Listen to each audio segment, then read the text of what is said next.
Well, what is happening, ladies and gentlemen of the internet? It is your boy D-WIZZLE, and today we are talking about the new trailer that was released for the upcoming Star Wars film coming out in a couple months, The Mandalorian and Grogu. Finally, we actually got an official trailer for this movie. Feels like we've been waiting for a minute for them to actually release a full trailer, but it's finally here. So let's not waste some more time. Let's get into it. So, this is the first Star Wars film we'll be getting since 2019 when The Rise of Skywalker came out, which is insanity to me. Um this just shows like just the incompetence that Lucasfilm and Kathleen Kennedy has had running the Star Wars universe. uh I've talked about it numerous times on the channel that there was no excuse for them not to be able to get one Star Wars movie out after Rise of Skywalker. It should not have took this long to release a project. And we talked about the list of Star Wars movies that they announced that they were working on, but a lot of them were either canceled or put on hold indefinitely because of creative differences. Like you know how that stuff goes. And there was the running joke that every time that they announce a new Star Wars movie is being developed, I'd be like, yeah, it's not happening. I'd be like, there's no way. Yeah, this movie's not coming out. Like, I'll believe it when I actually see like a trailer, when I actually see behind the scenes footage. I don't believe it. And I kind of was in a similar boat with this, even though like we know that Mandalorian, has already been established. I really, really enjoy the Mandalorian show on Disney Plus. It's honestly one of my favorite things from Star Wars since the Disney era has started. Um, but even then, I was like, I don't think they're gonna release this movie, because it's just been so. I don't know what. I don't know what their state is as far as making films. I don't know why they're having such a hard time. And I even feel like with Mandalorian, I think they were going to have issues with that. But lo and behold, no, this movie is actually coming out in May. So finally, they actually got a movie out. But while while it's a good thing they got this movie coming out this year, is the first movie to come out after Rise of Skywalker, should it be a movie that's pretty much an extension of the TV show? I don't know about that. I don't know about that. Like, don't get me wrong, I still love The Mandalorian, but I don't know if the first movie to come out since 2019, I don't think it should be a Mandalorian movie. Like, Starfighter's coming out after that. And honestly, I'm a little bit more excited about that because it's something new, it's something fresh. It's not something supposedly it's not going to be tying into stuff from the previous 9 movies in the Skywalker saga.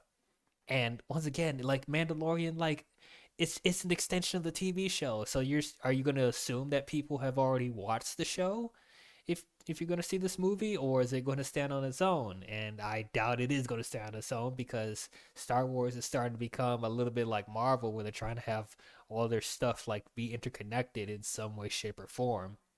So I don't know. Now, I say all this without having seen season 3 of Mandalorian yet, and I heard a lot of mixed opinions about season 3, which fair enough.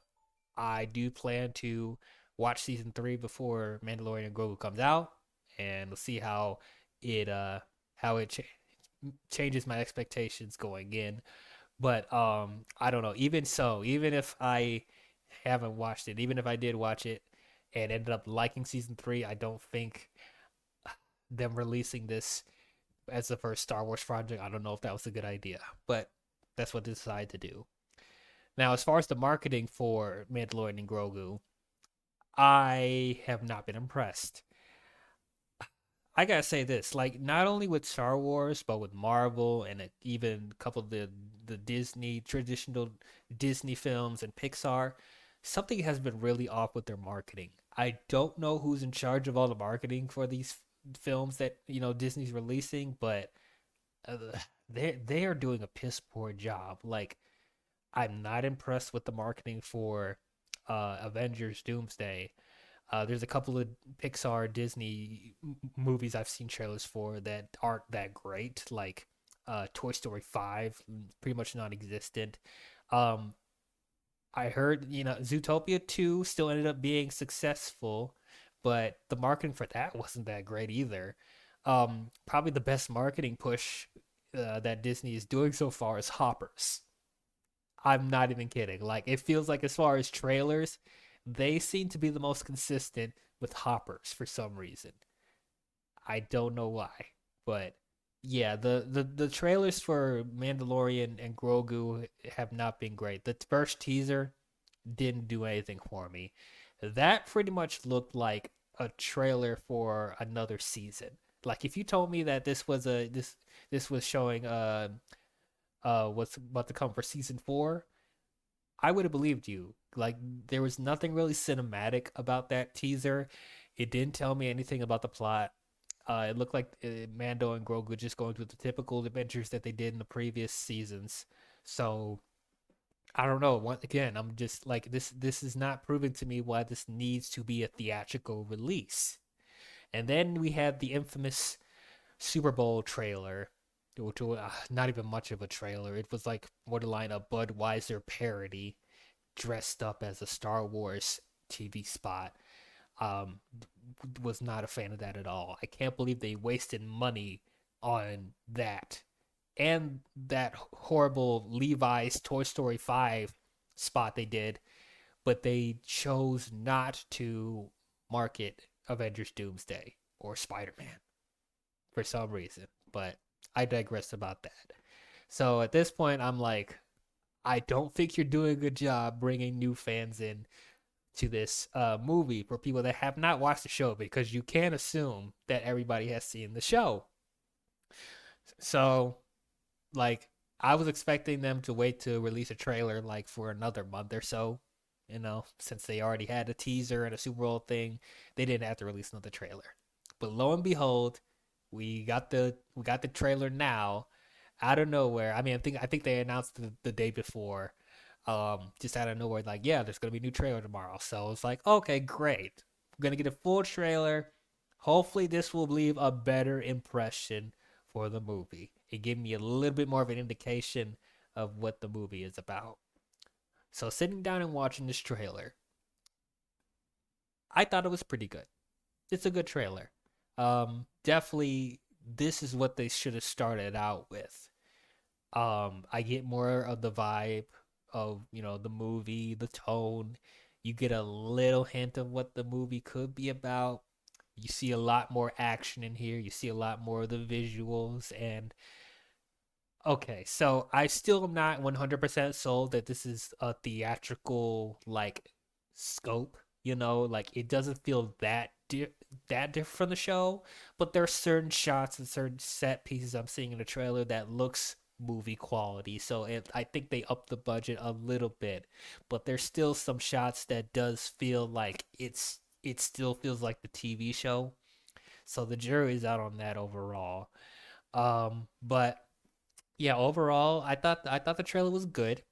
Um, I'm always happy to see um I'm happy to see Mando and Grogu together again, always. Like, it feels like it's been a long time since we've seen these two go off on their adventures. And, it's just my innate love for Mandalorian that, regardless, I do have a smile on my face whenever I see these two together after watching the show, because I love these characters and I loved the show overall. Like I said, season 3 aside, because I haven't watched it. But yeah, it was just great to see them again, just off doing what they do. Looks like Mando has his old ship back again. Um, so I don't know if that's, once again, is that context that we get from season 3, because we know that his ship got blown up in season 2. So does he get the ship back in season 3 for people that have watched it? Because I don't know, that kind of like confused me a little bit. But yeah, honestly, like, as far as, you know as far as returning characters, we don't see a lot of returning characters from the show. Like Carl Weathers is not in this. Obviously, I wouldn't expect Gina Carano to be in here because of the controversy with her. But like as far as just returning characters from the show, I don't see a lot of them. Um, and we do have Sigourney Weaver. She was revealed in the first teaser anyway. So it's good to see her in this. You know, just have to walk across the lot now since, she's working on the Avatar films, which is under Disney now. So obviously have something in the Disney family, which is good. And as far as the plot, it looks like it's teasing that the rise of the first order, a little bit of the empires that's still playing a big part in this, and I guess Mando is going to do some jobs for the resistance. Maybe I think Sigourney Weaver is supposed to be a representative of the resistance. We'll see how that goes, and then I guess one of the missions is that. So I've heard speculations and rumors going around that Jabba's son from the Clone Wars animated movie was going to play a big role in this, and I didn't believe it at first because it just felt so ridiculous. Like, why are you bringing this character back? It wasn't a good idea to have the Clone Wars movie, be focused on Jabba's son that farts a lot. Like, why are we bringing this back? But then hearing the details that what the his son's name is Rada, I think Rada grows up to become a gladiatorial fighter, and I guess Mando has to either hunt him down or something like that. That got me intrigued. I know there was one shot in the teaser showing a hut in the gladiatorial arena, and I guess that's supposed to be Rada. Like he's a warrior in that. So if that's what ends up happening in here, you know what? I'm actually more intrigued now. I actually do want to see Rada the Hutt now. If we're about to see a gladiatorial hut, that's something unique that we have not seen in Star Wars that like actually expands the lore somehow. Like, and does stuff creative with characters and species that we've already seen in the universe. So that's actually pretty cool. And then we see those other two huts from I think from the Book of Boba Fett, the male hut and the female hut, like they're the twins or whatever. They're gonna be in this as well, so that's pretty cool. A lot of there's a lot of action in here. Like I think there's a lot of different creatures too, which Mando is very good with showing new creatures in Star Wars. That is very exciting. But yeah, like you definitely see there's certain shots that definitely show the scope of here that actually comes close to being movie quality. So you definitely see it on here. Um, and then you have returning characters from Star Wars Rebels. There was, big rumors going around that Zeb was going to be in this film. And yep, Zeb is in this trailer, and he looks pretty good. Yeah, he's a full CGI character, but I didn't mind that. He still looks pretty good. So I'm interested to see how Zeb plays a part in this movie as well. We already have the Rebel tie-ins with Ahsoka and stuff like that. So of course they're gonna put more Rebel stuff in here. I hopefully it will stand good on its own that you don't have to watch Rebels or Ahsoka to understand what's going on. Because Filoni and Favreau, they sometimes have an issue with that. But we'll see how it goes here. But but yeah, like I said, this is the trail they should have came out with. Actually got me more intrigued to see this movie. I mean, I was gonna see this day one anyway, but as far as just like this is a better first impression they should have had. And he said you don't get a second chance to make a first impression. So I know that teaser and that Super Bowl spot is probably going to harm how many people would actually want to go see it initially, but hopefully enough people see this trailer to actually want to go see it now. So we'll see what happens. I'm not expecting this movie to make a whole lot of money. I'm not. I think its ceiling is probably 500, $600 million. I don't think this movie's going to make $1 billion, not even close to $1 billion. Once again, this is a character from a TV show, and you don't expect everyone to have seen the show, so Now my only hope is that it doesn't become another Solo and bombs, which I don't think that'll be the case either, especially because Solo is one of the most expensive films ever made, and it shouldn't have been. This movie does not cost over $300 million, so that's an advantage that it does have. But hopefully it doesn't make less than 500 million. Like, but I don't think it's gonna go higher than 600 million. That's my prediction. I would love to be proven wrong. I hope it makes more money than that, but I don't know if it will. Especially because the hype for Star Wars has died down a lot over the past 6, 7 years. And they did themselves no favors with not releasing any Star Wars films until now. So you did not you did not take advantage of the momentum. Whatever momentum it did have, it didn't really have much at that point, but you definitely lessened it for with not releasing any movies, and then also having shows on Disney Plus that aren't that great. The animated stuff I still think is for the most part, consistently good, but as far as live action stuff, that's been a very mixed bag. And a lot of people are negative towards the live action stuff, Acolyte, Book of Boba Fett, Obi-Wan, all that stuff. The only things I people see people praising is Andor. Andor season 2. People are saying that's the best thing that's come out since the original trilogy. I have not seen Andor season 2 either, so I will watch that and let you guys know what I think about that as well. But I doubt I'll even think that that's the best stuff thing since the original trilogy. Because I wasn't a big fan of season 1 either. Sorry to say. Yeah, Andor is not for me, but hopefully this will be a step in the right direction for Star Wars. Um, and like I said, I'm not expecting, with Filoni taking over, I don't really count this as the first installment in the Filoni era because this movie was already been made before Filoni took over at Lucasfilm. So after Starfighter comes out, that's when we'll actually see Filoni's touch on the franchise and actually see where his direction will go. So we'll see what happens. But definitely, I'm looking forward to this movie more now. Not super excited, but I'm looking forward to it. Those are my thoughts on the Mandalorian and Grogu trailer. What did you guys think about it? Did it get you guys more excited for the movie? What is your anticipation level for Mandalorian and Grogu? Do you think it's a good idea for them to make a movie out of this, or do you think they should have just made season 4?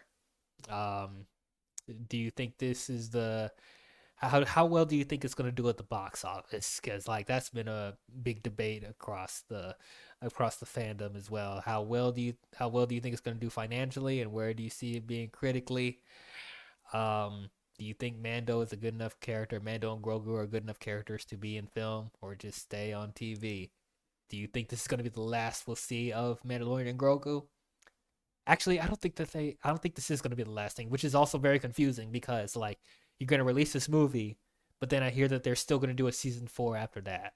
And honestly, in my opinion, you really should end the Mandalorian with a movie. It just feels awkward that you're going to go back to a show after this. So, I don't know. But anyway, comment your thoughts down below and let me know.